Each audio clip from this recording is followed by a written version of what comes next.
Halo, selamat pagi, Nak. Selamat pagi, Ibu. Sekarang Selamat kita, pagi. satu itu kan,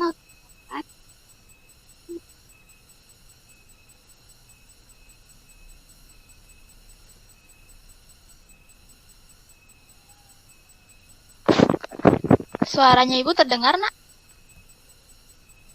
Sudah Terdengar, Ibu. sudah, Ibu. Sudah terdengar Oh, Ibu. iya. Untuk ketua kelas, bisa minta tolong langsung dipimpin doanya, Nak.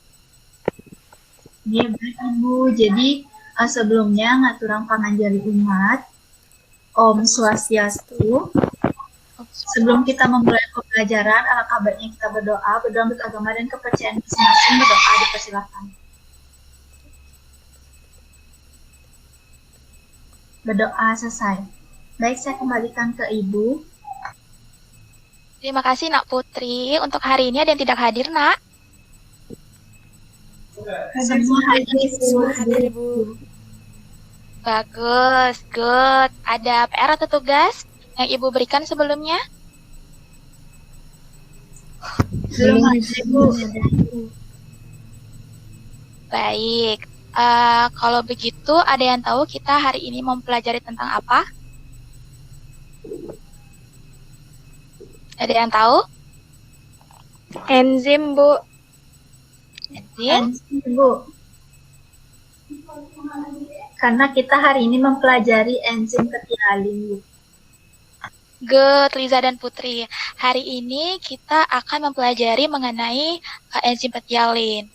Jadi Ibu pada pagi hari ini sudah menyiapkan satu mangkok kecil nasi putih. Sebentar, nah ini ada yang mau join. Ibu admit dulu. Oke. Kita lanjutkan. Nasinya ini sambil dilihat, sambil dibayangkan. Nah, ketika kalian itu makan nasi, apa yang terasa ya saat anak tuh makan nasi? Hancur di mulut, Ibu. Hancur di mulut. Yang lain? Jika dikunyah terus-menerus itu dia akan menjadi lunak seperti bubur, Ibu. Yang lain lagi ada punya jawaban yang berbeda apa sama? Ada karbohidratnya, Ibu. Iya. Coba sambil dibayangkan lagi anak ketika kalian makan nasi, nasi putih tadi, lama-kelamaan itu kan akan menjadi manis. Kok kenapa bisa jadi manis? Ini dari tadi Ibu lihat ini Febri senyum-senyum sendiri ini. Nak Febri bagaimana nak jawabannya nak? Karena karbohidrat, Ibu. Karena karbohidrat. Itu tadi jawabannya sama seperti Nak Lizat. Mohon diperhatikan lagi ya ketika Ibu sedang menerangkan sesuatu. Yang Ibu tanyakan itu karena dia karbohidrat kok bisa manis. Itu kenapa gitu maksudnya Ibu. Gimana nak? Karena merupakan enzim, Ibu. Baik. Ibu kasih contoh lagi biar pagi-pagi semakin semangat. Coba bayangkan saat kita bulan puasa seperti ini, bulan Ramadan seperti ini, kita pasti terkenal akan yang namanya takjil yang di pinggir jalan itu loh, Nak. Nah, takjilnya itu pasti yang paling umum kita temui itu adalah kolak. Lalu apakah rasa kolak pada kolak itu, rasa manis pada kolak itu apakah sama pada nasi yang kalian kunyah tadi? Karena itu saja yang angkat tangan ini Ibu lihat ini anak Gita ada di room ya? Anak Gita ada di room? Hadir Ibu. Iya nak, bagaimana tanggapannya? Beda Ibu rasanya. Beda ya rasanya ya nak ya? Kalau kolak itu ada tepungnya nggak?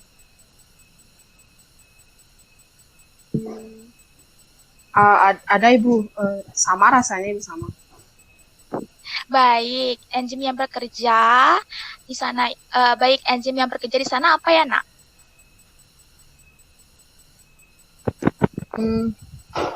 Mungkin enzim tialin ini Bu. Masih bingung ya nak ya? Ya, terima kasih nak Gita. Nak Gita, good. Karena dalam proses pengenyahan makanan itu dibantu oleh enzim petialin, di mana enzim ini berperan memecah karbohidrat menjadi gula.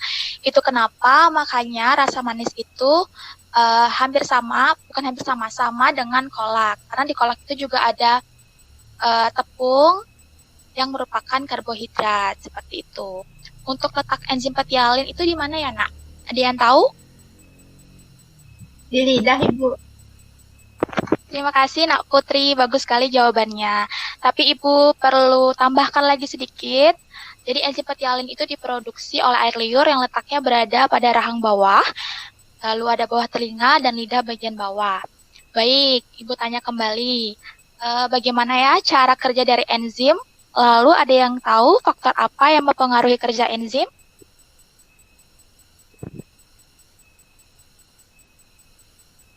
Baik, kalau begitu untuk menjelaskan kerja enzim petialin dapat dilakukan dengan praktikum sederhana, di mana sekaligus dapat melihat faktor yang mempengaruhi kerja enzim itu sendiri.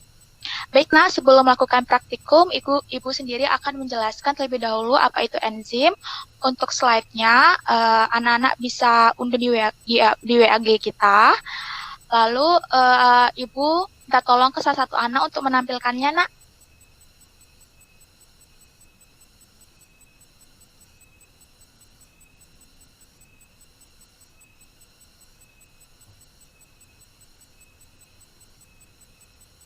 Bisa bantu Ibu ya?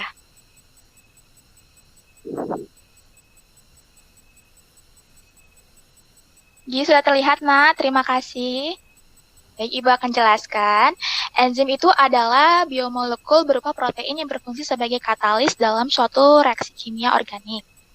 Jadi energi yang diperlukan oleh enzim di dalam reaksi kimia itu sangat kecil, sehingga berfungsi menurunkan energi aktivasi. Enzim tersebut tersebar di seluruh tubuh manusia, salah satunya mulut.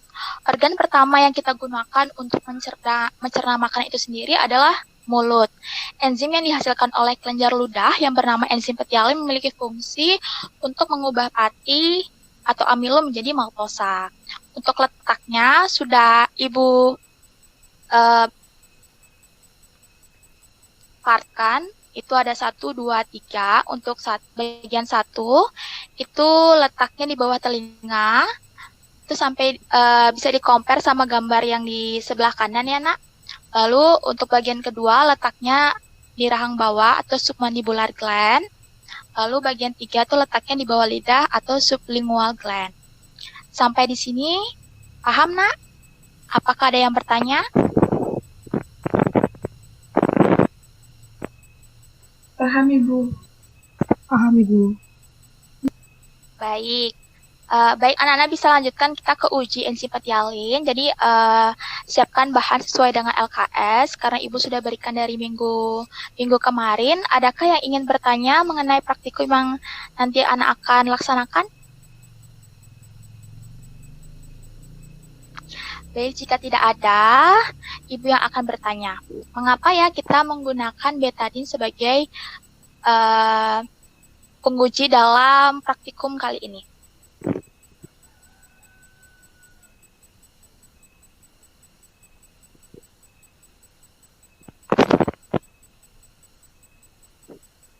Ada yang tahu? Baik, kalau tidak ada yang tahu, Ibu tunjuk saja ya. Nak Rina, bagaimana, Nak?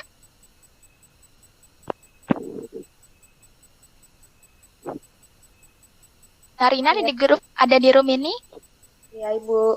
Ya, silakan, Nak. Saya kurang paham, Bu. Baik, tidak apa-apa, Nak. Jadi, betadin itu merupakan pengganti larutan iodin yang digunakan untuk indikator warna untuk menandai aktivitas enzim petialin pada larutan pati.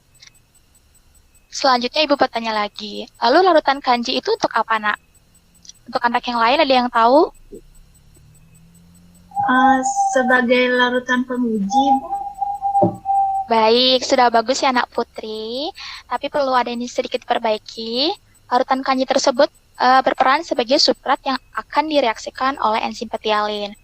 Ibu akan melakukan pendemoan pada kali ini. Bentar ya, Nak, ini siapkan. Ini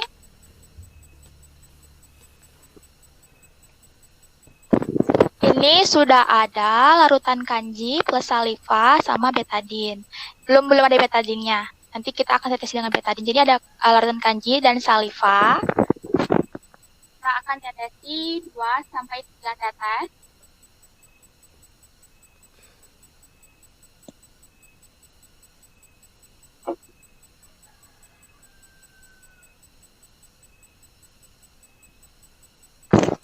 Warnanya berubah menjadi kebiruan. Jadi mekanisme dari kerja enzim petialin ini seperti Ibu sudah jelaskan di awal tadi, yaitu adalah mengubah pati menjadi maltosa. Seperti itu. Baik, anak-anak, untuk selanjutnya Ibu meminta kalian membagi diri menjadi beberapa kelompok. Lalu nanti hasilnya bisa langsung disampaikan ke Ibu seperti itu. Untuk hal-hal yang kurang dimengerti bisa langsung ditanyakan ya, Nak.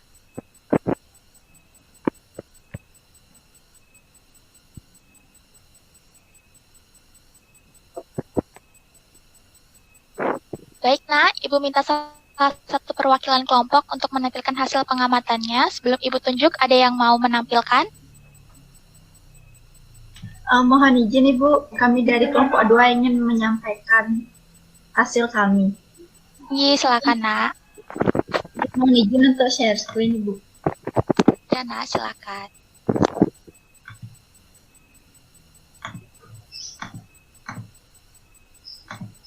Baik, apa sudah terlihat ya? Sudah. Baik, sebelumnya perkenalkan kami dari kelompok 2 dengan anggota kelompok saya sendiri, Putri Nyenisih, kemudian bersama Gita Putri dan Ovilia Mustikasari. Nah, jadi hasil dari praktikum kita dari kelompok 2 itu di mana campuran yang digunakan ada 4. Yang pertama ada larutan kanji ditambah saliva, air panas, dan betadin. Itu reaksi pada bahannya itu perubahan warnanya itu menjadi putih susu, kemudian penggumpalannya itu terjadi penggumpalan. Kemudian untuk yang kedua, campuran yang kedua ada larutan kanji, saliva, air dingin, dan betadin. Itu reaksinya perubahan warna yang terjadi menjadi putih bening, kemudian penggumpalannya itu terjadi penggumpalan. Kemudian untuk campuran yang ketiga itu ada larutan kanji, saliva, dan betadin. Reaksi pada bahannya itu untuk perubahan warnanya itu menjadi krim kebiruan. Kemudian penggumpalannya itu tidak terjadi penggumpalan. Kemudian untuk yang terakhir ada larutan kanji dan betadin. Itu reaksi pada bahannya itu perubahan warna menjadi biru keunguan. Kemudian penggumpalannya tidak terjadi penggumpalan. Untuk selanjutnya akan dijelaskan oleh rekan saya. Baik, terima kasih atas waktunya. Jadi saya akan menjawab 2 pertanyaan. Jadi pertanyaan pertama, dari percobaan yang dilakukan, bagaimana cara kerja enzim ptialin? Nah, dari hasil praktikum yang didapati bahwa enzim ptialin atau amilum hanya bekerja pada bahan makanan yang mengandung karbohidrat dengan cara mengubah zat tepung menjadi glukosa.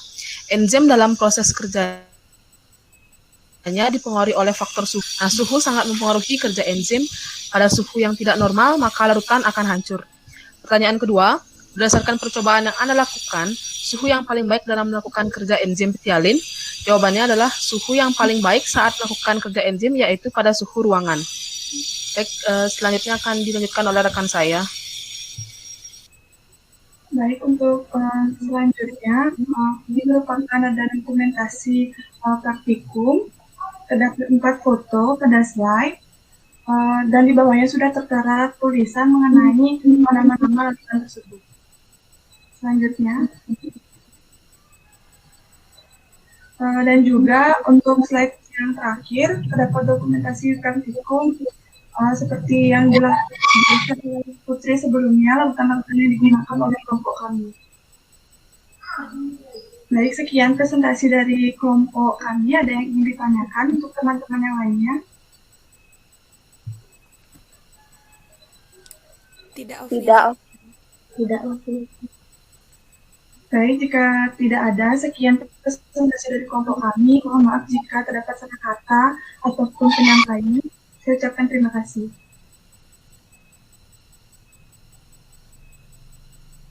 Terima kasih untuk kelompok 2 bisa berikan tepuk tangan. tadi Ibu lihat pengamatannya sudah dilakukan dengan baik, hasilnya yang didapatkan sudah benar. Ketika larutan kanji ditambah dengan air yang berbeda suhu, maka enzim akan mengalami denaturasi. Itu kenapa suhu sangat mempengaruhi kerja enzim. Yang dilihat dari tidak adanya perubahan warna dari larutan yang diberikan air panas dan air dingin. Sehingga suhu yang paling baik pada pengamatan itu adalah suhu ruangan. Dia bekerja dengan optimum. Selain itu, jika kita kaitkan dengan kerja enzim di tubuh kita, sebagian besar enzim bekerja optimal di suhu tubuh normal. Pada suhu umumnya, enzim itu bekerja pada 40 derajat Celcius. Apabila suhu lingkungannya enzim menurun, maka akan mengganggu dari aktivitas enzim itu sendiri.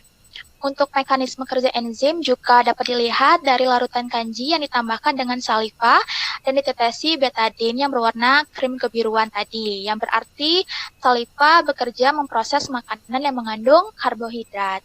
Sedangkan kepada larutan yang mengalami penggumpalan, maka larutan tersebut mengalami denaturasi akibat suhu yang tidak sesuai. Seperti itu. Baik, sampai sini ada yang membantu Ibu untuk merangkum pembelajaran? Saya, Bu. Silakan, Nak Andi. Baik, Bu. Jadi, simpulan yang dapat saya berikan pada ini adalah, hari ini kita mempelajari tentang enzim ptyalin. Nah, enzim ptyalin ini berfungsi untuk mengubah karbohidrat menjadi gula. Nah, faktor yang mempengaruhi kerja enzim ini adalah suhu. Mungkin sekian, Bu, dari saya. Iya, terima kasih, bagus sekali. Baik, untuk menutup kegiatan hari ini, Ibu akan berikan tes kepada anak-anak. Nanti bisa dikumpul paling lambat jam 9 di WhatsApp grup kita. Baik, karena sudah selesai pembelajaran hari ini, ketua kelas bisa langsung ditutup ya, kelasnya. Baik, Ibu. Sebelum kita menutup pembelajaran hari ini, langkah baiknya kita berdoa untuk agama dan kepercayaan masing-masing. Berdoa dipersilakan. Berdoa selesai. Parama Santi. Om Santi, Santi, Santi, Om. Terima kasih, Bu. Terima kasih, Terima kasih, Bu. Oke, sudah dicatat tampilannya Pasca tadi? Sudah. Oke. Nanti dicocokkan dengan komponen yang anak buat, yang Francisca buat, kan sudah ada diunggah di WA kalian.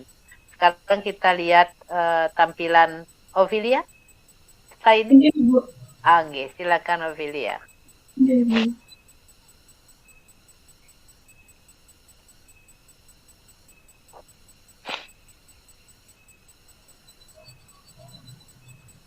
Om Swastiastu. Om Swastiastu. Selamat sore anak-anak semuanya. Selamat sore, Bu. Selamat sore. Baik, sebelum memulai pembelajaran, Ibu pimpin doa terlebih dahulu sesuai dengan agama dan keyakinan masing-masing. Doa dimulai. Doa selesai. Bagaimana kabar kalian hari ini? Apakah ada yang tidak hadir, anak-anak? Baik, Bu. Baik, Hadir Bu. semua. Baik, Bu. Hadir semua. Baik, bagus sekali ya. Pada hari ini, anak-anak dapat mengikuti pembelajaran. Jadi, sebelum memulai pembelajaran, Ibu akan menunjukkan suatu peristiwa kepada kalian. Mohon dicermati dengan baik. Hari ini, Ibu membawa sayur sawi hijau yang sudah layu. Ini sawi hijaunya sudah dalam keadaan layu. Kemudian, terdapat wadah yang berisi air. Kemudian sawi hijau ini yang sudah layu Ibu masukkan ke dalam wadah yang berisi air.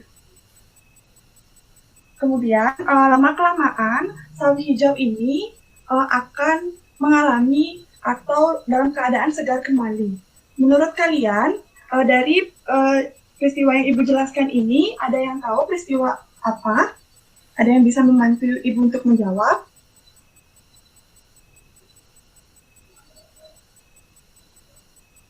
Silakan, Nak Restu. Peristiwa osmosis, Bu.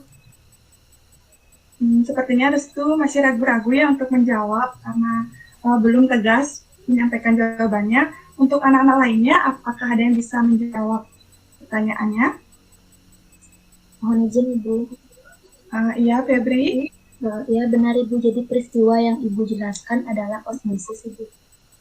Baik, terima kasih ya. Jadi untuk Restu jawabannya sudah benar, dan juga Febri.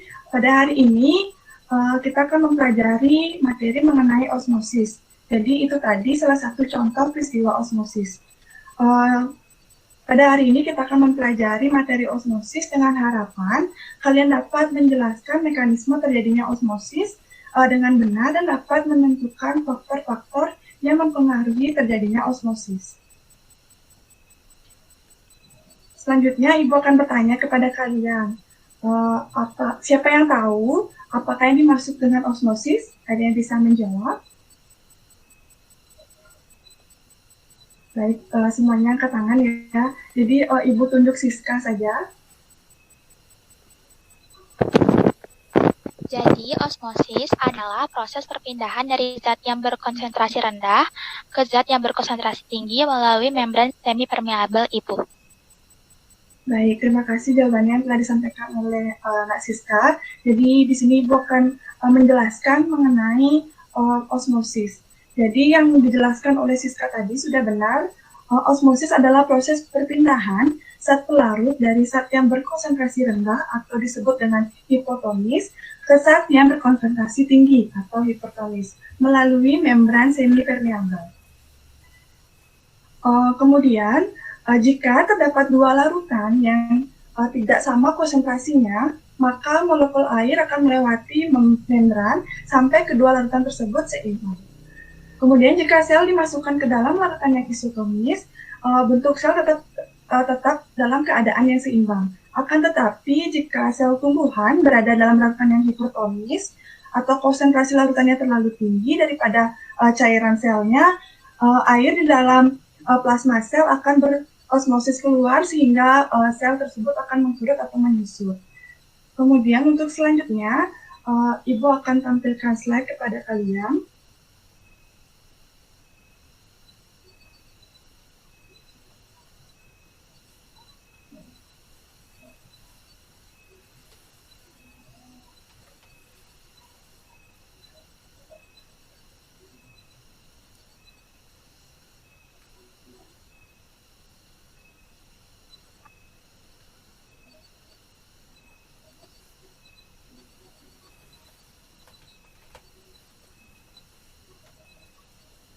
Bagaimana anak-anak?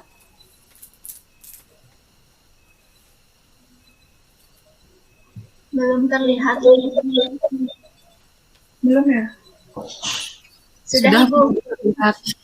Baik, jadi pada slide tertera mekanisme terjadinya osmosis. Anak-anak bisa diperhatikan gambar pada slide ini.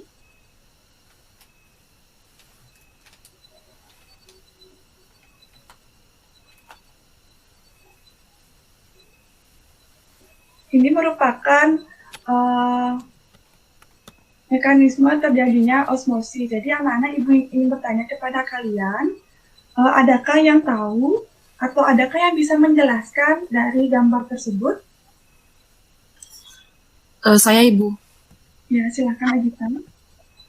Nah, jadi pada gambar yang telah Ibu tampilkan tadi merupakan mekanisme terjadinya osmosis, di mana perpindahan molekul dari konsentrasi rendah ke konsentrasi tinggi.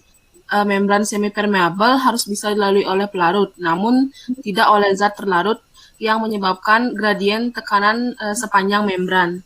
Itu yang saya ketahui, Bu. Baik, terima kasih Nak Gita. Jadi jawabannya sudah sesuai dengan gambar ya yang dijelaskan. Jadi Ibu tambahkan sedikit mengenai mekanisme terjadinya osmosis. Jadi osmosis ini terjadi secara alami. Saat dua cairan konsentrasi yang berbeda dipisahkan pada sebuah membran semi-permeabel, cairan akan memiliki kecenderungan untuk bergerak dari konsentrasi yang lebih rendah ke konsentrasi yang lebih tinggi, guna untuk menjaga keseimbangan potensialnya. Kemudian anak-anak selanjutnya, itu tadi sudah Ibu jelaskan mengenai mekanisme terjadinya osmosis. Untuk selanjutnya kita akan melaksanakan praktikum. Untuk anak-anak semuanya sudah menyiapkan alat dan juga bahannya? Sudah, Ibu. Sudah, Ibu. Sudah, Ibu. Baik, terima kasih. Jadi, Ibu akan membagi kalian menjadi 4 kelompok. Silakan kalian melakukan praktikum sesuai dengan LKS yang Ibu bagikan. Jadi, selamat mengerjakan.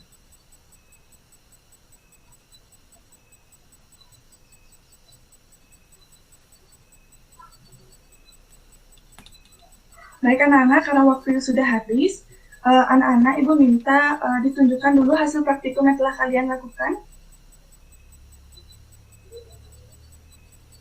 Baik, bagus sekali, semua sudah membuatnya ya. Terima kasih. Untuk selanjutnya, Ibu akan meminta dua orang siswa untuk mempresentasikan hasilnya. Yang pertama, Ibu minta Putri, yang kedua, Rina. Untuk Putri, bisa dijelaskan hasil presentasinya atau hasil praktikumnya? Baik, Ibu. Jadi sebelumnya saya sudah melaksanakan praktikum. Jadi perlakuannya itu ada di gelas pertama, yaitu gula 30% dengan mili, kemudian gula 30% dengan 75 mili. Nah, di mana berat awalnya itu sama, yaitu 5 gram, kemudian berat akhirnya itu terjadi perbedaan. Jadi di perlakuan pertama dengan 50 mili itu berat akhirnya itu 4,3 gram, kemudian yang 75 mili ini berat akhirnya itu 4,5 gram. Kemudian panjang awalnya itu 2 cm, sama-sama 2 cm, kemudian di panjang akhirnya itu terjadi perbedaan di gelas di perlakuan 50 mili itu panjang akhirnya itu 2,5 cm, kemudian yang di 75 mili ini panjang akhirnya itu 2,6 cm. Sekian, terima kasih. Dan terima kasih untuk Mbak Putri sudah menjelaskan dengan baik hasil praktikumnya. Kemudian untuk selanjutnya Nak Rina bisa dipresentasikan hasil praktikumnya. Baik, terima kasih Ibu. Jadi di sini saya menunjukkan hasil praktikum yang telah saya laksanakan. Yang pertama itu pada perlakuan yang diisi konsentrasi gula 30% dengan air 50 mili, dan yang kedua konsentrasi gula 30% dengan air 75 mili. Berat awal yang saya hitung itu adalah 7 gram, sedangkan pada berat akhirnya itu berkurang. Pada perlakuan dengan 50 mili itu berat akhirnya menjadi 6,2 gram. Sedangkan pada perlakuan 75 mili, berat akhirnya menjadi 6,6 gram. Sedangkan pada panjang awal itu 2 cm semuanya, namun pada panjang akhir pada gelas yang 50 mili itu 2,2 cm, dan gelas 75 mili itu 2,5 cm. Sekian Ibu hasil praktikum dari saya. Baik, terima kasih ya untuk Narina. Sudah menyampaikan hasil praktikumnya. Jadi untuk teman-teman yang lain, itu tadi hasil praktikum dari teman kalian Putri dan juga Rina. Jadi selanjutnya Ibu akan menjelaskan mengenai praktikum yang telah kalian lakukan. Dari hasil yang telah kalian dapatkan, peristiwa ini terjadi pada saat kentang direndam dalam larutan gula 30% dengan air yang telah Ibu tentukan pada LKS. Kemudian, perpindahan air secara osmosis terjadi dari sel-sel kentang keluar menuju ke larutan. Kemudian, terjadi perubahan kentang seperti percobaan yang telah kalian lakukan, dari beratnya dan juga panjangnya. Pada larutan gula 30%, sel-sel kentang mengalami kekurangan air. Akibatnya terjadi plasmolisis. Kondisi ini mengakibatkan penurunan tekanan. Menurunnya tekanan mengakibatkan kentang menjadi lebih lembek, dan kemudian penurunan berat kentang terjadi akibat perpindahan air dari sel-sel kentang ke larutan. Semakin tinggi larutan yang digunakan atau hipertonis, maka akan semakin lembek kentangnya. Kondisi ini sebanding juga terjadi pada penurunan berat pada kentang. Kemudian selanjutnya, terdapat faktor-faktor yang mempengaruhi terjadinya osmosis. Jadi Ibu bertanya kepada kalian, ada yang tahu faktor-faktor apa saja? Saya mohon izin untuk menjawab. Ya, silakan Andi. Sebelumnya mohon maaf mematikan kamera karena terkendala sinyal. Ya. Nah, jadi yang pertama adalah banyak zat larut. Nah, semakin banyak zat larut, maka peristiwa terjadinya osmosis akan semakin cepat. Karena zat larut memiliki tekanan osmotik yang berfungsi untuk memecah zat pelarut bergerak melalui membran semi-permeabel. Yang kedua itu tebal membran. Semakin tebal suatu membran akan menghambat terjadinya osmosis, akan dapat menyebabkan semakin sulitnya zat larut menembus membran tersebut. Sekian, Bu. Baik, terima kasih Andi sudah disebutkan faktornya dan juga penjelasannya. Kemudian Ibu minta satu lagi untuk Nak Lisa, apakah bisa? Ada suhu dan juga luas permukaan membran, Ibu. Untuk penjelasannya, apa bisa dijelaskan? Mohon maaf, Ibu, saya sedikit lupa. Baik, tidak apa. Jadi, kalau begitu Ibu saja yang menjelaskan. Jadi, pada luas permukaan membran, kadar resapannya menjadi lebih cepat jika luas permukaan membrannya lebih besar.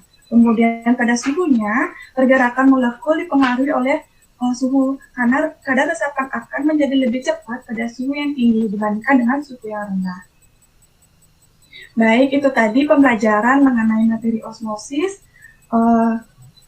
Karena sudah di akhir pembelajaran, ada yang bisa membantu Ibu untuk merangkum pembelajaran hari ini?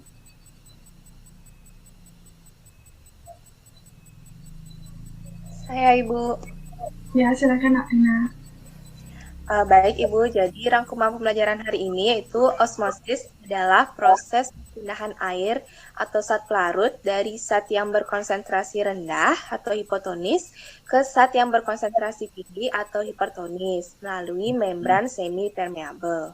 Adapun faktor yang mempengaruhi osmosis diantaranya itu ada suhu, luas permukaan membran, banyaknya zat yang terlarut, dan tebal membran itu. Sekian, Bu. Terima kasih. Baik, terima kasih Narina sudah bisa merangkum pembelajaran pada hari ini. Sebelum akhiri pembelajaran, Ibu akan memberikan tes kepada kalian untuk mengetahui pemahaman kalian mengenai materi osmosis.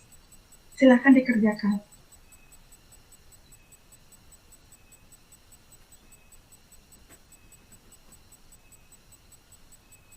Baik, waktunya sudah cukup. Jadi sekian pembelajaran pada hari ini.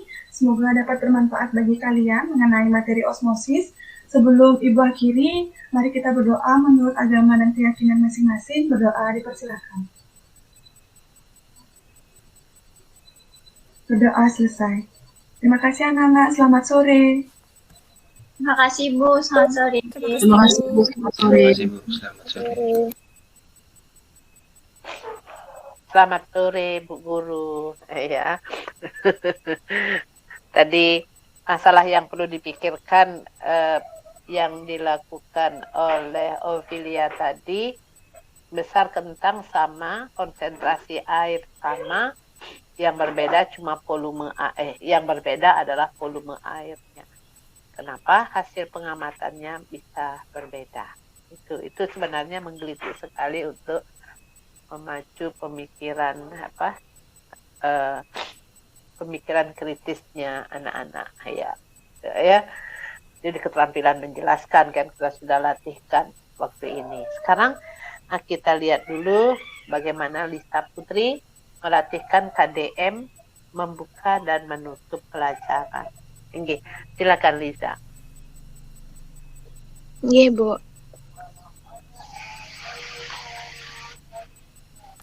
Pangan Jali Umat. Om Swastiastu. Om Swastiastu. Selamat pagi anak-anak. Pagi, Bu. Selamat pagi, Bu.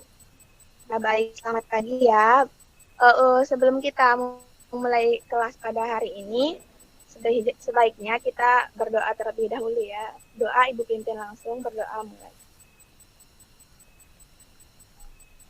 Berdoa selesai. Bagaimana kabar kalian hari ini? Apakah ada yang tidak hadir? Baik Ibu, semuanya hadir Ibu. Baik, Ibu semua hadir. Bagus sekali ya. Iya, bagus ya semua hadir ya. Seperti janji Ibu minggu kemarin, kita akan melaksanakan praktikum pada pertemuan kali ini ya. Hari ini Ibu sudah membawa beberapa alat dan bahan untuk praktikum kita pada sore hari ini. Apakah anak-anak Ibu sudah membawanya? Sudah Ibu. Sudah Ibu. Sudah, Ibu. Iya ya, di sini Ibu membawa contoh ada sedikit aromaterapi ya, ada fresh care. Silakan anak-anak yang sudah membawa untuk mencoba menghirup atau mencium fresh care ini sedikit ya. Iya, Putri membawa minyak telon kayaknya ya. Iya, nggak apa-apa Putri, itu bagian dari aromaterapi. Apakah sudah anak-anak? Sudah. Baik, jika sudah, Ibu akan bertanya bagaimana pengaruh terhadap pernapasan. Bagaimana pengaruh aromaterapi tersebut terhadap pernapasannya. Setelahnya dan sesudahnya. Siapa yang ingin menjawab? Izin Ibu. Ya, Ovi, silakan. Jadi sebelum menghirup aroma dari fresh care yang saya bawa ini, saya tidak mengalami respon apa-apa. Kemudian namun ketika sesudah menghirup aromanya, saya merasakan kesegaran dari aroma fresh care tersebut di bagian pastinya hidung saya. Iya, bagus sekali Naovia. Terima kasih sudah mengawali untuk mencarikan suasana kelas ya. Untuk anak-anak ibu yang lain, ada yang ingin menyampaikan pendapatnya kembali?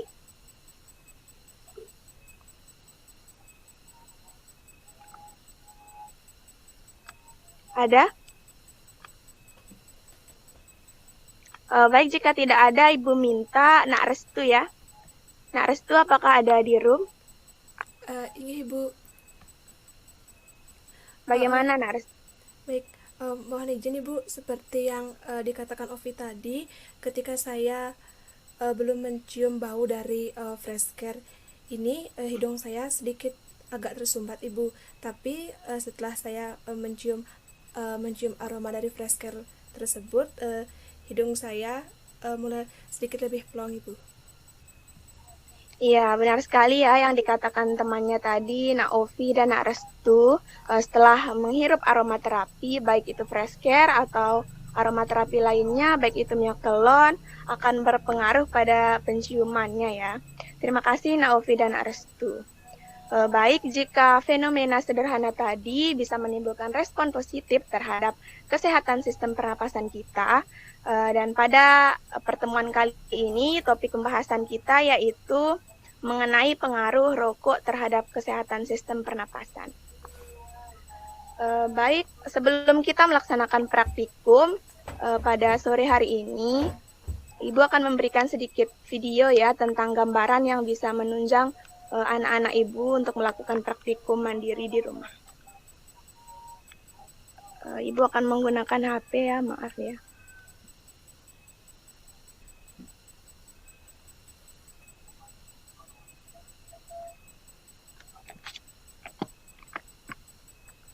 Apakah saya terlihat? Sudah Ibu. Sudah, Bu. Silahkan diperhatikan baik-baik.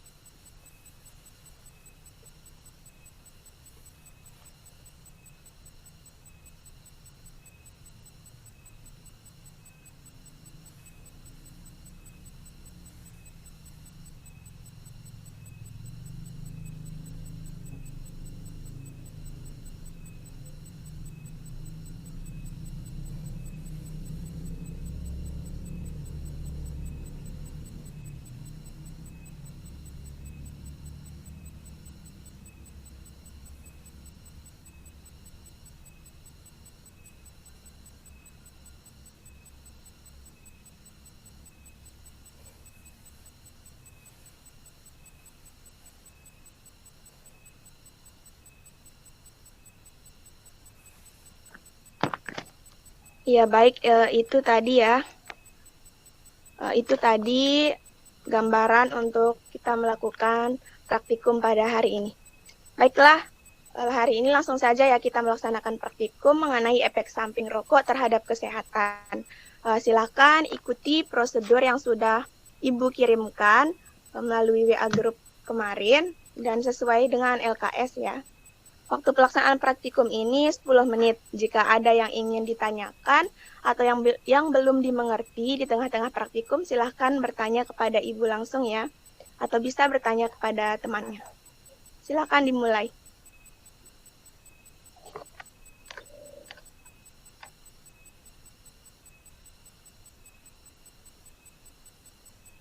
Baik, karena waktu praktikum sudah selesai, praktikum sudah dilaksanakan dan sudah memperoleh hasil pengamatan. Sebelumnya, apakah semua sudah memperoleh hasil dari pengamatan praktikum kita?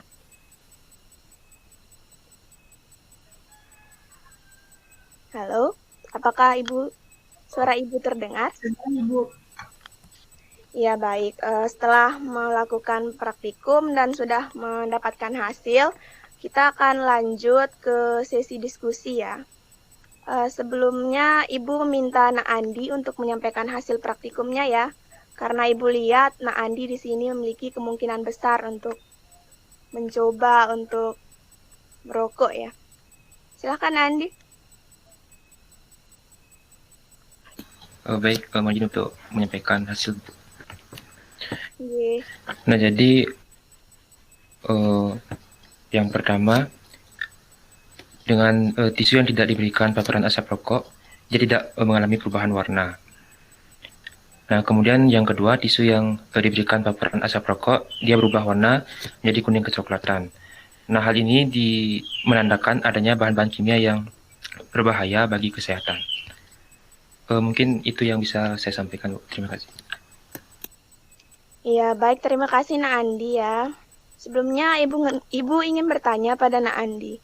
Nak Andi, apakah Nak Andi merokok? Rokok atau tidak Nak Andi ya? Tidak, Bu. Ya, bagus sekali Nak Andi ya. Jangan sampai. Baik, silahkan beri aplaus untuk Nak Andi ya. Untuk anak-anak Ibu yang lain, apakah ada yang ingin menyampaikan hasilnya kembali?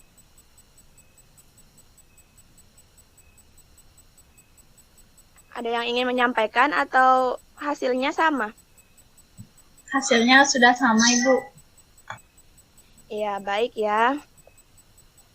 Jika sama dan sudah memperoleh hasil pengamatan, maka di sini kita akan melanjutkan dengan sesi diskusi ya. Baik, Ibu akan bertanya.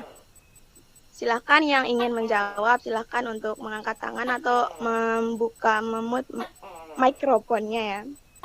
Baik, pertanyaan yang pertama, bagaimana efek samping rokok terhadap kesehatan sistem respirasi? Silakan siapa yang ingin menjawab?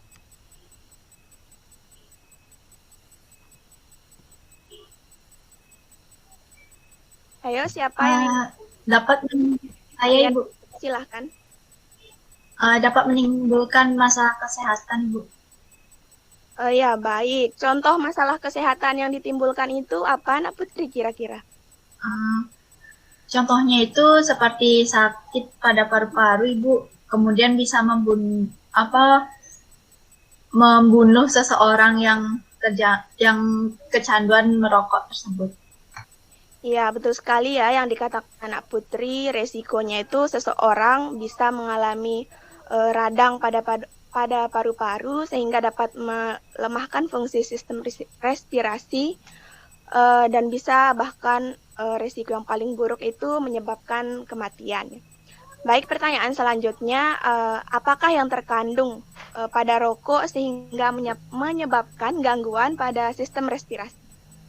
Siapa yang ingin menjawab? Saya, Ibu. Ya, Nak Rina, silahkan. Adanya zat kimia yang disebut dengan nikotin, Ibu. Apa, Nak Rina? Disebut dengan apa? Nikotin, Ibu. Iya, betul sekali ya yang dikatakan Nak Rina ya. Baik, Nak Rina, di sini Ibu akan memperjelas. Jadi, zat kandungan yang dimiliki oleh rokok itu adalah ada yang bernama zat nikotin ya. Baik, selanjutnya apakah yang harus kita lakukan untuk menghindari paparan bahaya dari asap rokok?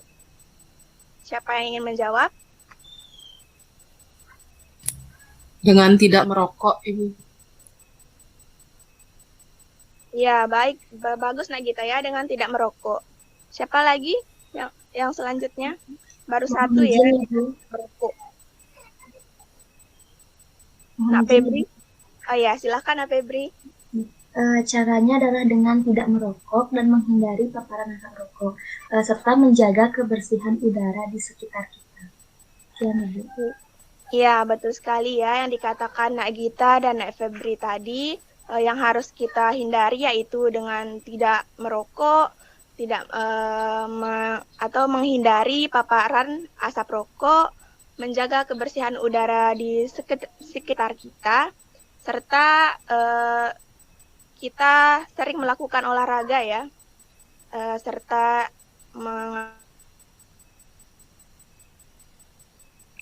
nah, itu dia tadi ya yang kita pelajari mengenai bahaya nikotin bagi sistem respirasi. Ibu rasa tujuan pembelajaran kita sudah tercapai ya hari ini. Apa ada yang ingin ditanyakan? Atau ada yang belum dipahami? Silahkan ditanyakan ya. Ibu memberikan kesempatan kalian untuk bertanya. Silahkan.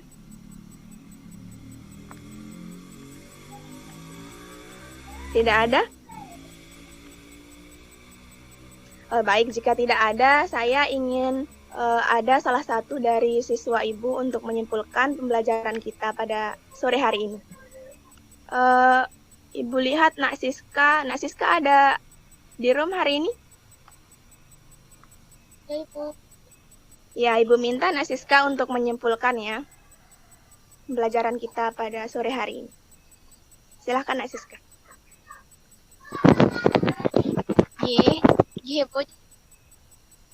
Jadi simpulan yang bisa saya dapatkan pada pembelajaran kali ini yaitu merokok dapat menyebabkan kesehatan bagi manusia karena mengandung bahan kimia yang berbahaya bagi kesehatan pernafasan, sehingga bisa menyebabkan kematian jika menyerang bagian paru-paru. Namun kita bisa menjaganya dengan tidak merokok, menjaga lingkungan, dan sering berolahraga. Sekian, Ibu. Ya, terima kasih Nak Siska ya. Tepuk tangan buat temannya. Silahkan. Betul sekali yang dikatakan Nak Siska tadi ya. Baik, Ibu rasa sudah cukup ya pertemuan kita pada sore hari ini. Sebelum itu silahkan dikumpulkan hasil praktikumnya ya lewat WA grup kita. Dan nanti Ibu akan memberikan tugas tambahan terkait kesehatan sistem pernapasan, sehat yang dapat memberikan efek negatif terhadap kesehatan pernapasan yang nantinya dapat dikerjakan di rumah sebagai PR ya. Dan jangan lupa untuk soal di LKS tersebut silahkan dijawab ya. Baik, ada yang ingin ditanyakan kembali? Jika tidak ada, Ibu akan menutup kelas ya. Baik, sekian untuk pertemuan kita pada sore hari ini. Tetap jaga kesehatan, kebersihan lingkungan, jangan lupa pola makan harus sehat juga ya. Untuk menutup kelas, mari kita berdoa. Untuk doa, Ibu pimpin langsung. Berdoa mulai. Berdoa selesai. Terima kasih anak-anak. Selamat sore ya. Selamat sore. Terima kasih Ibu. Selamat sore. Selamat sore untuk semua ya.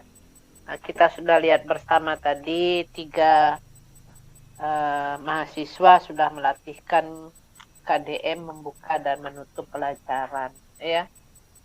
Dan saya senang karena ketiga-tiganya sudah mencoba memulainya dengan melakukan kegiatan praktikum. Jadi menimbulkan motivasinya itu menarik perhatian dengan melakukan kegiatan praktikum gitu ya. Memang sih kendalanya biasanya dengan waktu yang pendek, kegiatan praktikum tentu harus betul-betul dirancang supaya berhasil dengan bagus. Ya. sebelum sebagaimana biasa, Nak, Ibu selalu ingin mengetahui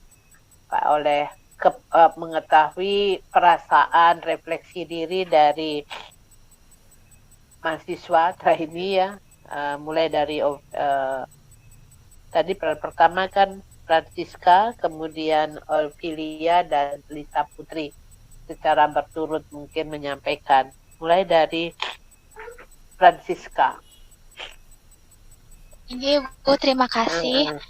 Jadi perasaannya tadi walaupun sudah maju 2 kali bersama Ibu menampilkan kegiatan keterampilan, masih terasa grogi dan ada beberapa kata yang berbelit-belit padahal sudah saya latih beberapa kali, namun masih ada kata-kata yang terbelit-belit seperti itu.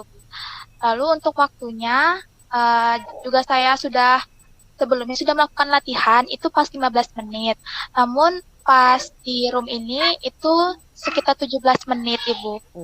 17, iya, 17 menit. Saya juga mencatat 17 menit. Iya, mulai 16.05 sampai 16.22. Tapi enggak apa-apa, ya. Karena namanya latihan. Lalu anak kan tadi melakukan praktikum untuk menguji fungsi enzim petialin yang terdapat pada air liur yang dihasilkan oleh kelenjar salivaris atau kelenjar ludah. Itu yang saya luruskan, bukan dihasilkan oleh air liur, nah kelenjar yang menghasilkan ya.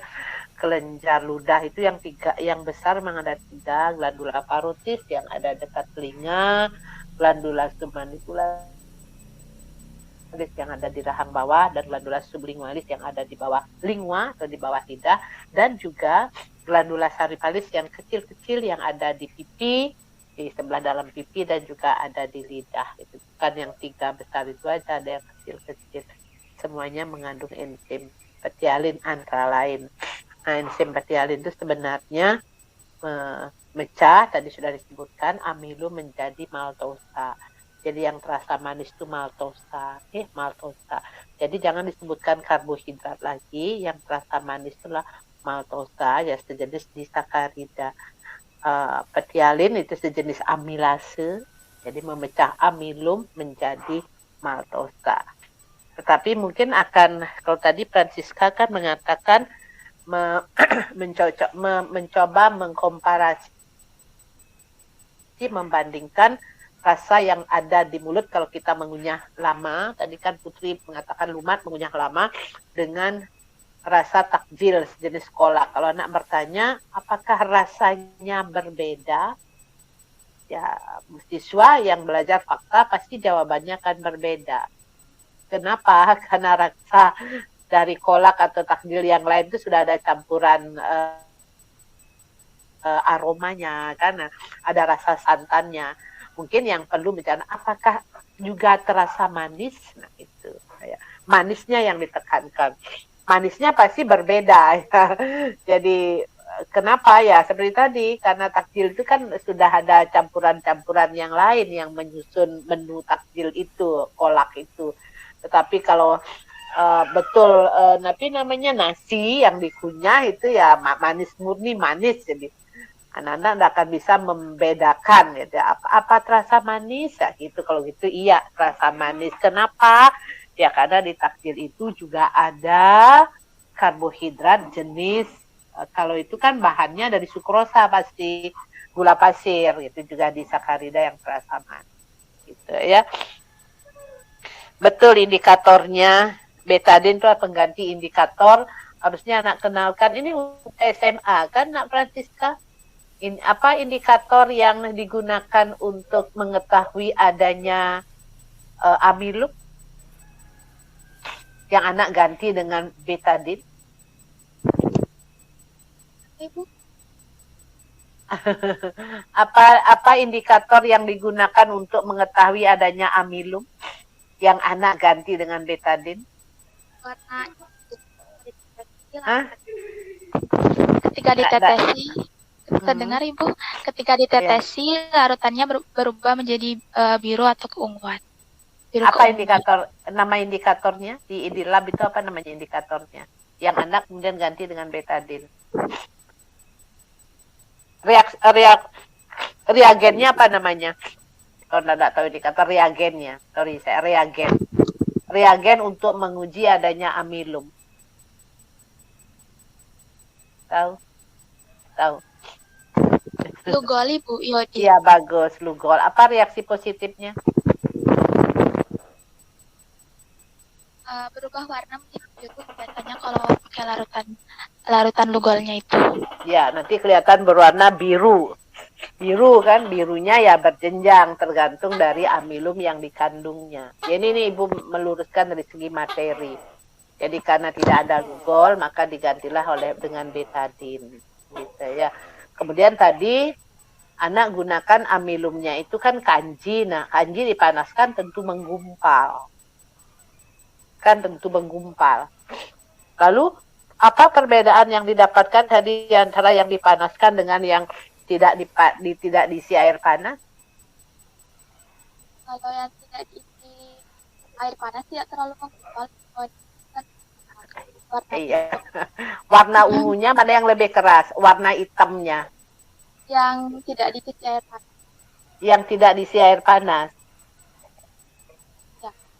Iya, tentu harus dicari jawabannya mengapa.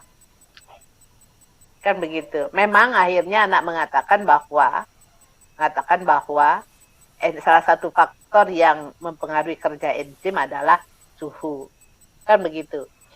Suhu apa? Ya kalau anak menjawab suhu kamar itu yang kurang tepat. Karena suhu di rongga mulut kita itu beda dengan suhu kamar. Yang suhu kamar ya suhu lingkungan ya kita kan. Suhu kamar 32 aja sudah panasnya minta ampun. Kalau suhu di rongga mulut kita itu berapa kira-kira? Yang tidak minum es, tidak minum es. Jadi yang normal. 38. Sama 36, 37, 38 ya berarti demam yang punya mulut. Jadi sama dengan suhu tubuh normal. Jadi perlu yang dikaji lebih jauh. Nah, apa betul yang nanti kalau ada punya siswa yang kritis berarti kalau di tepung kanji diisi air panas berarti kan dia menjadi mateng kan. Tepung kanji tanpa air panas kan masih mentah. Jadi jawabannya berarti kalau begitu kan lebih bagus makan yang mentah saja dibandingkan yang mateng. Itu misalnya. Ya itu hati-hati menggunakan apakah itu betul hasilnya seperti itu, tidakkah justru yang menggumpal itu kalau ditunggu lebih lama dia harusnya menjadi lebih biru karena dia sudah menjadi matang. Karena teorinya di kimia kalau dia dipanaskan, jadi kenapa beras itu harus kita panak sehingga menjadi nasi, itu akan membantu memudahkan pencernaan. Kan begitu. Nanti anak yang kritis akan dibawa ke sana. Ya. Ini dari segi materi yang saya garis bawahi, tidak dari segi yang nanti apapun itu akan mempengaruhi interaksi kita dalam pembelajaran seterusnya. Kan ini kan kita melatih bagaimana membuka. Bagus, ketiganya sudah bagus mencoba menarik perhatian dengan fakta yang ada atau dengan proses yang terjadi di tubuh, baik respirasi misalnya tadi oleh Lisa maupun tadi oleh proses osmosis yang dilakukan oleh Ophelia. Iya. Karena itu tadi sudah Francisca menyampaikan apa yang dia rasakan, lalu tentu teman-temannya akan memberikan komentar bagaimana tampilan bagaimana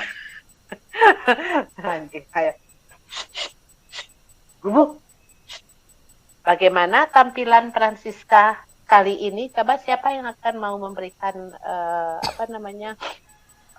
tanggapan tampilan Francisca, apa sama dengan yang saya catat? Gita, Ibu.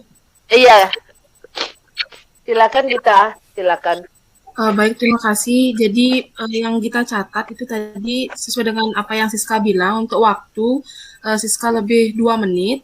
Kemudian untuk komponen keterampilannya sudah muncul. Kemudian untuk keterampilan menarik perhatiannya sudah dikaitkan dengan kegiatan sehari-hari. Kita sudah memperlihatkan secara langsung bahan praktikum yang digunakan didemonstrasikan secara langsung, serta suaranya dalam menyampaikan materi sudah baik sehingga siswa mengerti materi dengan jelas, Ibu. Sekian, Ibu.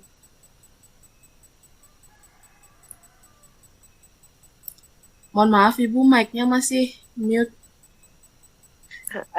Komponen di penutup ini kan latihan membuka dan menutup. Pada saat menutup ada sesuatu yang menurut kita perlu disarankan? Ini ada mengistilahkan kan pasca pembelajaran diistilahkan. Ada sesuatu yang disarankan untuk apa saya yang tadi kurang konsentrasi. Untuk ketiga ada yang si Lisa tadi sudah menyampaikan minggu depan. Biasanya di penutupan pembelajaran di samping merangkum, meminta salah seorang atau beberapa orang anak untuk menyampaikan rangkuman atau kesimpulan. Jangan lupa kesimpulannya itu harus diarahkan ke tujuan pembelajaran. Jangan lupa nih, kalau misalnya ada siswa yang memberikan rangkuman kurang tepat, kalau masih ada waktu bisa dioper ke siswa lain, masih kurang tepat, maka waktunya sudah yang kita canangkan sudah habis, maka Bu Guru atau Pak Guru yang akan mengarahkan, memberikan konfirmasi apa simpulan, dan simpulannya itu harus merupakan jawaban dari tujuan pembelajaran. Itu yang nah ini setelah itu jangan lupa juga apa kegiatan kita minggu yang akan datang. Karena pada saat membuka pelajaran pasti kita akan menanyakan apa kegiatan kita hari ini atau apa yang kita bahas minggu yang lalu kalau masih ada keterkaitan.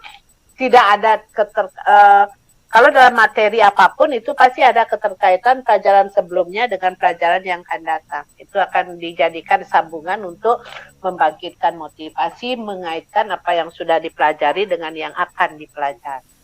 Jadi maksud Ibu nak pada kegiatan menutup pelajaran di samping meminta anak menyimpulkan atau menyimpulkan bersama-sama atau konfirmasi simpulan yang disampaikan oleh guru, juga jangan lupa menginformasikan kegiatan yang akan datang.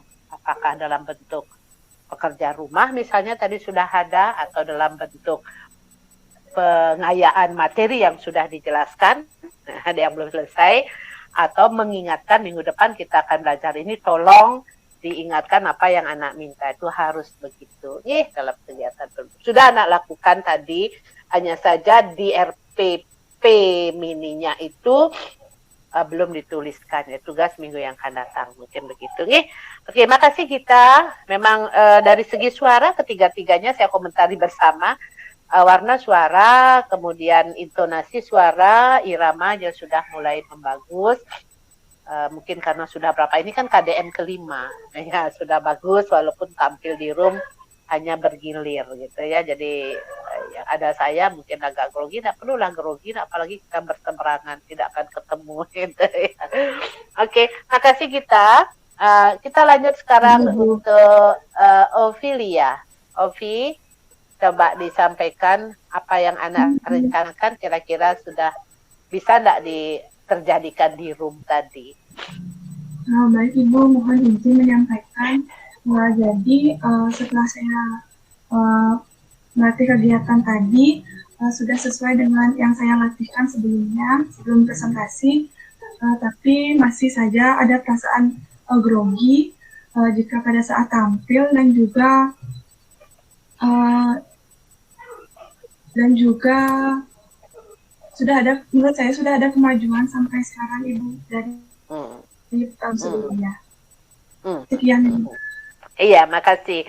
Lalu bagaimana pendapat Febri tentang tampilannya Ovi? Febri, Febri. Jadi misalnya untuk penampilan Ovi secara keseluruhan itu sudah sangat bagus. Mengenai komponen membuka pelajaran serta menutup pelajaran juga sudah ada. Contohnya saja, Ovi juga sudah menarik perhatian siswa pada saat awal pembelajaran itu dengan menunjukkan tadi sayur hijau. Kemudian Ovi juga sudah menimbulkan motivasi siswa dengan beberapa pertanyaan tadi. Kemudian juga untuk penutupan pelajaran tadi sudah untuk meninjau kembalinya itu Ovi sudah meminta siswa untuk merangkum pembelajaran. Tapi seperti yang telah Ibu sampaikan tadi, Ovi belum menyampaikan tentang kaitan dengan pelajaran yang akan datang. Kemudian tadi juga sudah untuk komponen mengevaluasinya itu sudah memberikan tes kepada siswa, serta dari waktu sudah bagus karena di catatan saya itu tidak lebih dari 15 menit, jadi sekitar 14 menit lebih sedikit. Sekian Ibu, terima kasih. Iya, kalau waktunya saya pas lagi, mulai 16.23 sampai 16.38 nih, kalau di HP saya lihat gitu ya. Oke, bagus. Kalau Ibu tanya pada Naofilia, tadi kan diawali dengan air, kemudian dimasukkan namanya sawi yang sudah layu kan gitu, Ovi. Mana sih kira-kira yang lebih baik? Kalau Bu Guru bertanya seperti yang saya lakukan sekarang. Anak-anak coba perhatikan ini. Ini sawi yang layu, sedangkan ini air bersih gitu ya. Kalau Ibu sekarang masukkan sawi yang layu ini ke dalam air, kira-kira apa yang akan terjadi? Saya bertanya seperti itu. Tapi kalau Ovi tadi kan mengatakan, langsung menyebutkan sawi ini akan menjadi megar kembali gitu ya. Kira-kira mana yang menurut Ovi yang lebih termotivasi untuk merangsang anak-anak untuk lebih berpikir terpusat dengan apa yang akan kita lakukan. Jadi kita sama-sama guru loh, Vi. Ibu guru ini ya. Kalau menurut saya yang lebih termotivasi pastinya punya Ibu, karena saya secara tidak langsung sudah menjelaskan semuanya dari peristiwa tersebut, Ibu. Oke, ya memang itu bisa dilakukan seperti itu ya, karena ini kan pengalaman mereka, tidak terlalu sulit mereka membayangkan. Atau mungkin anak-anak pernah melihat tanaman yang layu, apa yang terjadi kalau sudah disirami kan gitu, daunnya akan jadi megar. Atau mungkin kita tidak hanya Bu Guru saja yang memberikan ilustrasi seperti itu, kita bisa minta anak-anak bisa berikan contoh lain, peristiwa yang sejenis yang menunjukkan adanya proses osmosis. Setelah anak menjelaskan peristiwa inilah proses osmosis, bisa anak memberikan contoh proses osmosis yang lain gitu misalnya. Karena memberikan contoh adalah suatu indikasi atau suatu indikator bahwa anak itu mengerti. Kalau seorang anak sudah bisa memberikan contoh dan contohnya itu benar, itu berarti anak tersebut sudah mengerti. Gitu. Sama dengan kita, semakin banyak kita bisa memberikan contoh suatu peristiwa, berarti kita sudah semakin memahami peristiwa tersebut. Kan begitu itu konsep tersebut. Gitu. Ya, nah, kemudian tantangan yang Ibu berikan tadi, bagus itu, besar percobaan yang Ovi lakukan, besar kentang, kubus kentang ukurannya sama. Konsentrasi air yang digunakan untuk merendam sama-sama berapa itu 30% ya. Kemudian kenapa memiliki berat dan panjang yang berbeda? Jadi mohon izin menjawab Ibu.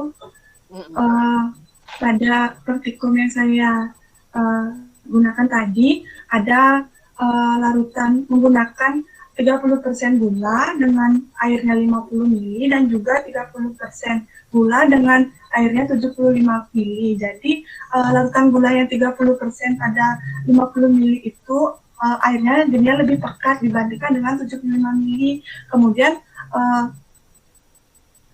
dibandingkan dengan larutan yang 30% dengan berat air 75 ml, sehingga cairan di dalam kentang itu lebih hipotonis, akan lebih cepat terpindah pada larutan yang 50 ml. Maka dari itu beratnya yang 50 ml itu lebih berkurang, Ibu. Seperti itu. Berarti saya yang salah atau gimana? Saya hanya melihat konsentrasi itu pemahamannya sejumlah zat terlarut dalam suatu larutan. Kan begitu. Gula 30% berarti gulanya 30, airnya 100. Gula 30%, airnya 30, gulanya 30, airnya 100, kan kita dapat 30% kan. Apakah itu mau 1 liter, apakah itu mau 10 mili, tetap glukosanya adalah 30%. Itu. Mungkin yang Naofilia inginkan ya, jangan diisi persentase, nak. 30 gram dalam 50 mili air, 30 gram dalam 70 mili air. Itu baru menjadi yang dalam 70 ini adalah yang lebih encer. Tetapi karena di sana sudah persen, nanti sudah menunjukkan konsentrasi, nak. Gitu ya, oke. Sudah ada apa namanya, supaya tidak berdebat nanti dengan siswanya. Gitu. Oke, makasih. Gitu ya, memang sudah bagus ukuran, yaitu sudah merangsang berpikir kritis, sudah kemampuan membandingkan, membedakan, itu merupakan kemampuan tingkat kognitif yang lebih tinggi dibandingkan hanya sekedar memahami atau mengetahui, gitu ya. Salah satu cirinya adalah begitu, mampu membandingkan, membedakan, gitu ya. Oke. Sekarang untuk terakhir tampilan Lisa Putri. Lisa, tujuan pembelajarannya masih kekurangan komponen degree, nah ya. Kemudian tadi saya langsung berikan komentar dulu sebelum nanti saya dengar Lisanya. Tadi kan demonstrasinya menggunakan HP, nah ya mungkin karena saya juga menggunakan HP sehingga tidak jelas. Nah, kalau toh konsep masalah itu akan terjadi, lebih baik anak bantu pengamatan siswa dengan mengarahkan gitu. Apa yang berbeda gitu ya. Kalau saya memang tidak jelas karena mungkin sama-sama HP lain. Kalau saya menggunakan laptop mungkin lebih kelihatan jelas apa yang tadi Lisa Putri tampilkan. Ya silakan Lisa dulu, apa yang tadi Lisa rasakan waktu melatih KDM membuka dan menutup pelajaran. Baik Ibu, terima kasih untuk waktunya. Yang dirasakan kurang lebih masih sama seperti teman-teman, ada bedanya, dan untuk waktu juga tadi malam sebelumnya kan latihan sama teman-teman yang lain dari Iya. kurang lebih waktunya itu lebih 13 menit lebih. Iya. Melatih KDM secara langsung itu 15 menit, kurang lebih 15 menit untuk waktunya itu. Kemudian untuk pengucapan agak masih belibet Ibu, mungkin karena langsung bertemu Ibu. Kalau begitu Ibu sembunyi saja nanti. Iya, terus. Mungkin itu saja Ibu. Bagaimana pengaruh aromaterapi pada pernafasan? Saya pasti sekarang hidung Ibu nih tersumbat, kalau pakai Prescan kira-kira bisa tidak terbuka hidungnya, saluran hidungnya. Ini udah ngerti karena kemarin ada aktivitas yang berlebih, jadi dampaknya ini udah flu, nanti hilang lah. Kemudian tadi sudah dijelaskan sama Andi kalau tidak salah tadi. Jadi Andi diminta bahwa yang tisu yang kena rokok, asap rokok itu akan menjadi kekuningan, kan begitu? Iya. Bisa mungkin Nak Putri. Nah coba Nak, ini tisu yang berisi asap rokok aja kekuningan. Apa yang terjadi jika selaput hidung kalian, selaput trachea kalian itu juga kena ini dan bertahun-tahun bagi perokok kronis kan? Ini yang sekian detik saja atau sekian menitnya sudah kekuningan seperti ini. Kemudian diilustrasikan, minta mereka memperhatikan bagaimana dia hanya warna kuku dari perokok, warna giginya dan dari perokok, gitu ya. Hal yang sama juga itu terjadi. Dan Lisa Putri, selaku guru juga harus membekali diri dengan lebih banyak bahwa di rokok itu ada ratusan zat yang beracun. Memang yang paling terkenal itu adalah nikotin dan tar, gitu ya, dengan dampaknya masing-masing, gitu ya. Itu. Kemudian ya nanti ada anak yang bertanya, kenapa kemudian Bu Guru Lisa Putri mengaitkan rokok dengan pola makan yang sehat, gitu. Mungkin yang maksudnya Putri ini masih ingat dengan PUGS, pedoman umum gizi seimbang, bahwa rokok itulah bagian dari syarat untuk makanan yang sehat. Tapi kalau anak belum dapat PUGS, malah dia bengong kok rokok ada pola makan, kan begitu. Ya, itu. Oke. Bagaimana pendapat yang lain? Siapa nih yang belum berikan komentar? Putri saya belum minta pendapat. Tadi kan Febri saya minta, kemudian Siska sudah, siapa? Oh iya, Bu Guru Rina, silakan. Ada restu lagi satu padahal ya. Rina silakan di samping Andi. Iya. Silakan Rina. Baik, terima kasih atas waktunya. Jadi untuk mengomentari penampilan Lisa tadi ya, mengenai keterampilan membuka dan menutup kelas. Nah, untuk dari segi waktu itu dicatat tadi 14 menit 45 detik. Dan pada saat detiknya, yo. Saya 14 menit. Detiknya ada saya catat loh Rina, dan bisa. Iya, oke. Jadi pada saat kan itu sudah bagus dari Lisa, tapi ada beberapa yang kurang tadi saya catat. Pada saat itu mungkin Lisa belum menyampaikan tujuan ya, tetapi Lisa sudah menyampaikan topik dari materi yang akan dibahas. Untuk mungkin karena ini mengenai topik yang Lisa bahas itu fenomena merokok pada kesehatan, mungkin bisa Lisa jelaskan atau Lisa tampilkan video mengenai fenomena orang yang merokok di kehidupan kita bermasyarakat. Bagaimana dampak dari orang-orang yang merokok, kan ada banyak gambarnya atau videonya. Nah, untuk selanjutnya pada saat menimbulkan motivasi juga sudah lumayan. Mungkin ditambah lagi pola interaksi antar guru dan siswanya agar siswa juga lebih menarik, siswa juga lebih bersemangat dalam mengikuti pelajaran. Nah, yang selanjutnya dalam menutup pelajaran, tadi Lisa sudah menyuruh siswa untuk merangkum.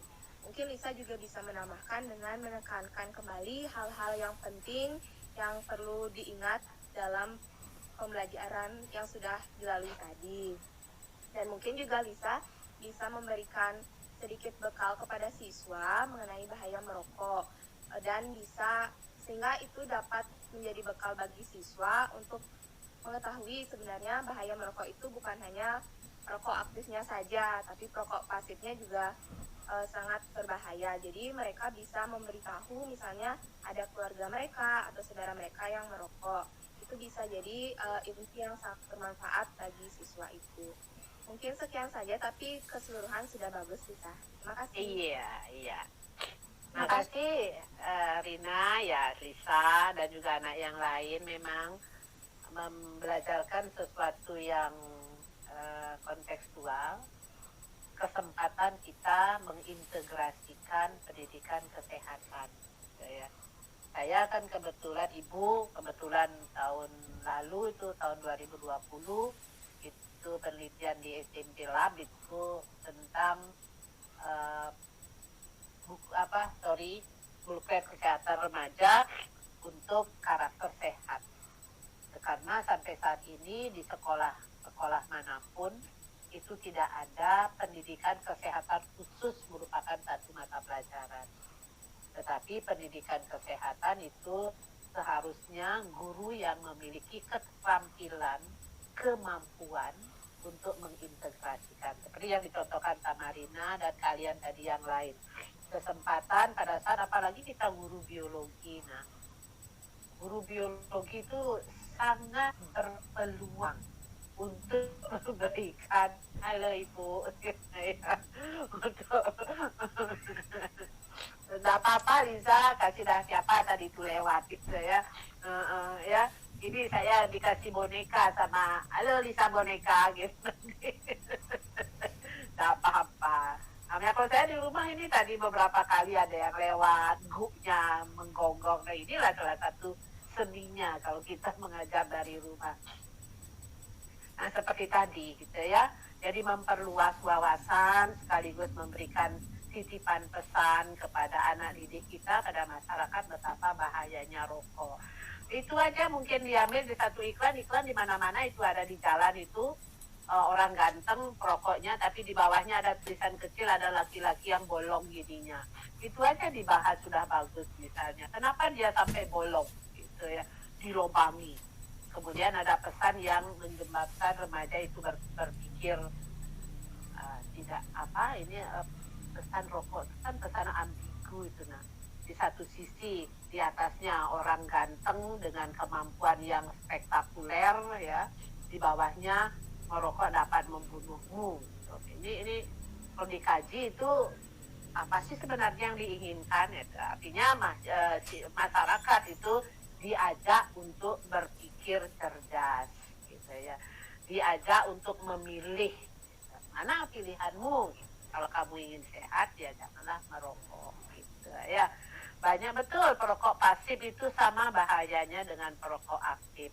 Mungkin bisa juga anak titipkan apa yang terjadi kalau seorang ibu yang lagi hamil tanpa sengaja menghirup rokok, asap rokok karena ada keluarga yang merokok atau dia di masyarakat sering ketemu dengan asap rokok, itu bisa menimbulkan gangguan pada perkembangan fetus ya, perkembangan embrionya. Itu bisa dikasih contoh. Nah, ini betul sekali kata Rina tadi, kesempatan kita membelajarkan kesehatan pada saat kita mengajar biologi. Banyak, tidak hanya pas mengajar manusia, nah, pas mengajar virus, kalian bisa bercerita tentang corona, pas bisa bercerita tentang HIV/AIDS gitu, mengedukasi siswa kita dengan mengintegrasikan pada materi yang sedang kita belajarkan.